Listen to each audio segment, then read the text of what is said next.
Bonjour à tous, ravi de vous retrouver pour cette nouvelle page d'actualité en Savoie-Mont-Blanc. Voici les titres que nous allons développer en ce vendredi 8 septembre. C'est une hantise pour les parents comme pour les enfants, les poux.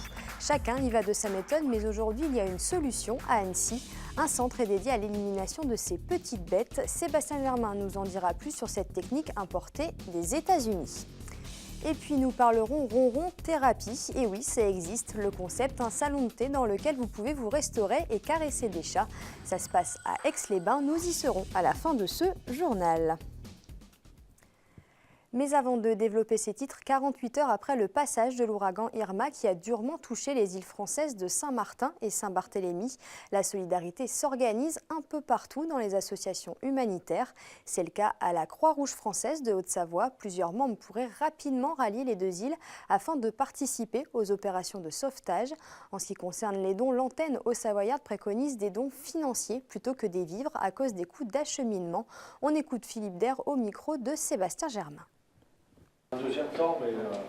Compte tenu de la situation éloignée de cet événement, la Croix-Rouge française, au niveau de la métropole, privilégie l'appel aux dons financiers plutôt que la collecte de produits, de vêtements ou de moyens, puisque nous, derrière, nous avons des frais d'acheminement et les pouvoirs publics ne vont pas forcément faire venir des moyens de métropole, mais s'appuyer effectivement davantage sur les ressources locales, puisque la Martinique dispose de moyens et pourrait par exemple venir en aide aux sinistrés de Saint-Barthélemy et Saint-Martin. Nous sommes au niveau de la Haute-Savoie 4 conseillers techniques nationaux et le siège de la Croix-Rouge a demandé nos disponibilités pour pouvoir, le cas échéant, dans le mois qui arrive, nous déployer sur le terrain sur des périodes d'une semaine.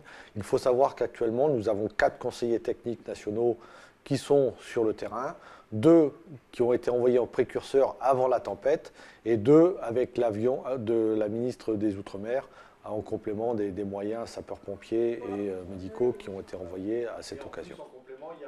Et puis un incendie s'est déclaré dans une déchetterie de la Léchère ce jeudi. Aujourd'hui, une trentaine de pompiers sont encore déployés pour contenir le sinistre.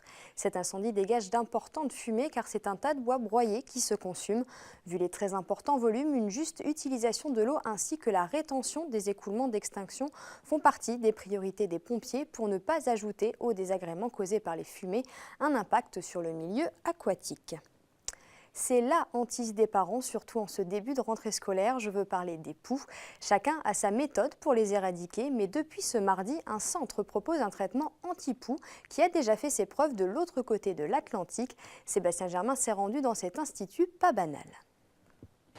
Bonjour, bienvenue chez Bye Bye Knits. Bonjour Emma. Je te laisse me suivre.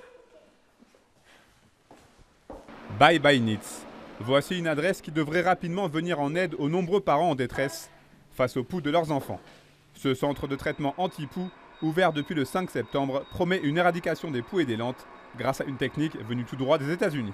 On a une machine, la machine s'appelle Airale, qui a été développée par un laboratoire américain et qui vient déshydrater les poux et les lentes. Donc on vient souffler de l'air chaud à débit d'air contrôlé pour venir déshydrater des parasites. Donc ça, c'est vraiment la grosse étape du traitement. On va tuer les parasites et après, on va venir enlever les résidus à l'aide d'un peigne ou de l'aspirateur à poux en fonction du niveau d'infestation. Pour venir à bout de ces insectes tant redoutés par l'homme, Bye Bye Knits a choisi la manière douce, puisque tous les produits utilisés ici sont naturels. En pharmacie, en grande surface, on trouve beaucoup de produits anti-poux.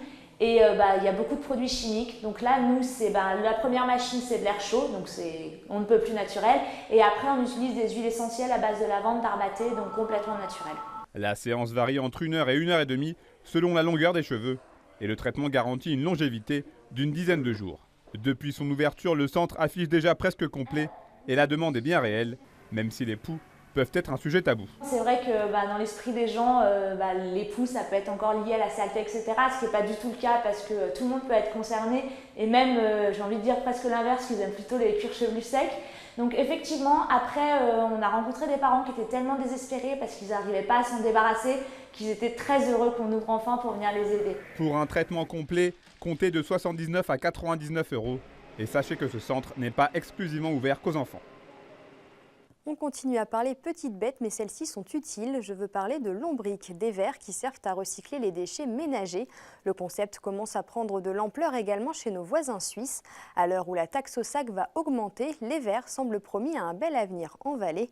Découverte de la lombriculture avec la spécialiste romande et 2 utilisateurs conquis. C'est un reportage de nos confrères de Canal 9.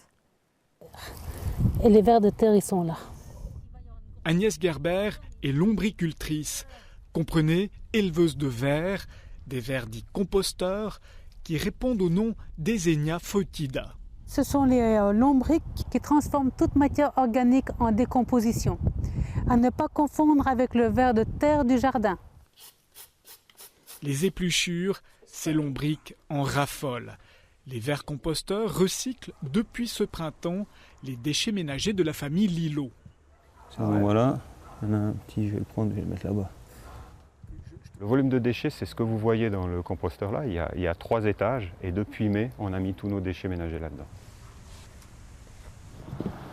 Et voilà, un compost presque mûr. Jacqueline, elle, vit en appartement. Son compost sert à rempoter ses plantes. Une fois les déchets digérés, les vers migrent à l'étage supérieur. Alors voilà, là ils ont encore du boulot. L'installation de Jacqueline prend place sur son balcon et parfois à la cave en cas de canicule. Et les odeurs? Personne ne sait que j'héberge plus de 10 000 Eisenia dans ma cave. Jamais personne ne s'est plaint, jamais personne n'a rien senti. Quant au jus, il sert tout simplement d'engrais liquide. Génial. Ça, c'est un accouplement. Ils sont imbriqués l'un dans l'autre. Les Gerber se sont lancés dans la commercialisation de vers et de composteurs il y a 11 ans, non sans peine au début. Qu'est-ce qu'on veut faire? Du recyclage avec les déchets de cuisine, ouais, machin. Donc oui, effectivement, il y a eu des fortes réactions au début. Force est de constater qu'il y a une évolution des consciences collectives face au recyclage et les gens prennent de plus en plus conscience que c'est une valeur. Et avec la future taxe au sac, les consciences s'éveillent encore davantage. Maintenant que ça vient le moment, j'ai de plus en plus de monde qui viennent du Valais. Récemment? Oui, hier, avant-hier, j'ai quasiment tous les jours des gens qui viennent du Valais. Les Lillo, eux, n'ont pas attendu la taxe au sac. Le recyclage, une question d'état d'esprit. L'idée, c'est de rendre à la terre ce qu'elle nous a donné. Vous êtes sensible au cycle de la terre ou souhaitez éviter d'encombrer vos poubelles, vous le savez désormais, les vers sont nos amis. Et on termine avec une première en Savoie-Mont-Blanc, un bar ou plutôt un salon à chat vient d'ouvrir ses portes à Aix-les-Bains. Un concept venu tout droit d'Asie. Objectif, venir se restaurer tout en étant entouré par des chats.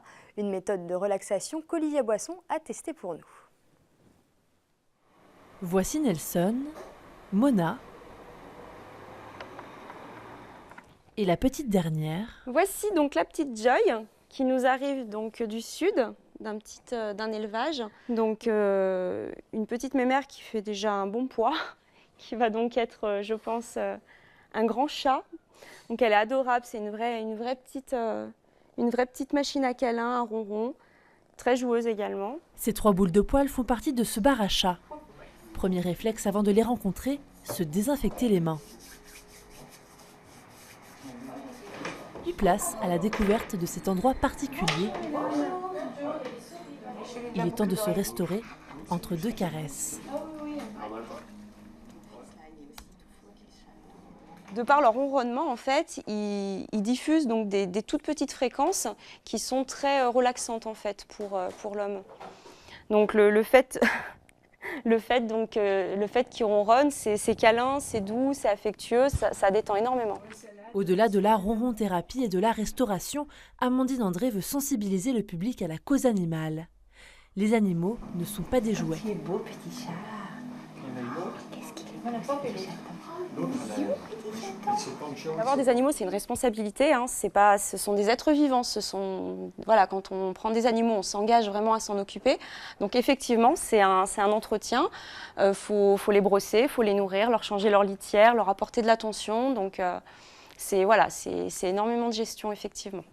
Ici, pas question d'amener son animal de compagnie. Le but est de se laisser charmer par ses félins en dégustant quelques douceurs. Et on termine ce journal avec cette information. La course transfrontalière du Colon-Trek ne rejoindra pas Arolla ce samedi. Les conditions météorologiques prévues empêchent d'emprunter le parcours qui passe par le col Colon et sur le glacier à plus de 3000 mètres d'altitude. Un tracé de remplacement est prévu du côté italien autour de Valpelline. Ce sera un parcours de montagne de longueur équivalente, 22 km, et toutes les activités prévues à Arolla sont déplacées à Valpelline. C'est la fin de cette édition. Merci à tous de l'avoir suivi. N'oubliez pas notre site internet 8 Mont Blanc et notre page Facebook. Lundi, vous aurez le plaisir de retrouver Fanette de Buisson. Passez une très belle soirée et à bientôt.